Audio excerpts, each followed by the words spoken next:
I would go to get stuff, and I learned. Shock taught me how to utilize a lot of the gear because I was just a jazz drummer, big band jazz drummer from back in the day, playing, and music camp, summer music camp kid, stage band kid. That's where I come from.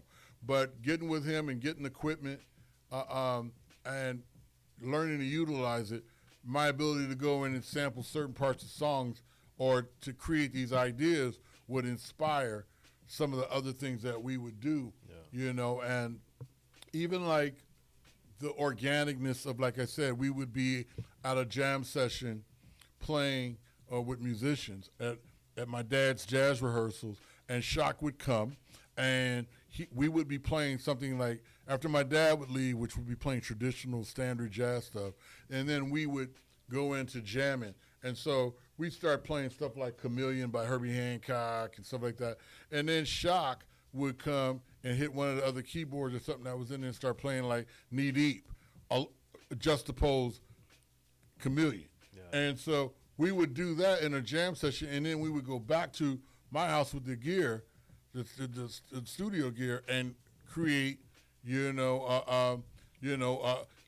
underwater rhymes. Or we would be there jamming over there, and we'd be jamming Jimi Hendrix, Who Knows, the Band of Gypsies, Who Knows.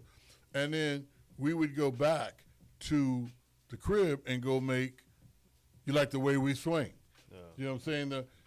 And so the way we swing. And so the idea is creating together, and then sometimes you can really be like, what I even more was with DU2 was the influence.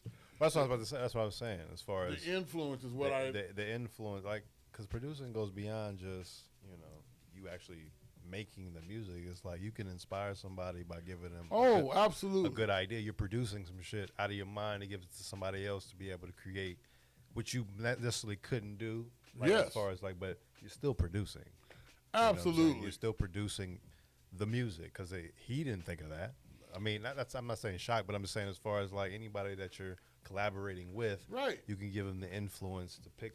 You should sample this, and then take this part, and then do what you do, and it'll turn out to be some magic, something that he wasn't even thinking about. So, well, you're absolutely right because I would jam to all the Miles Davis stuff. I definitely turned Shock to a lot of music.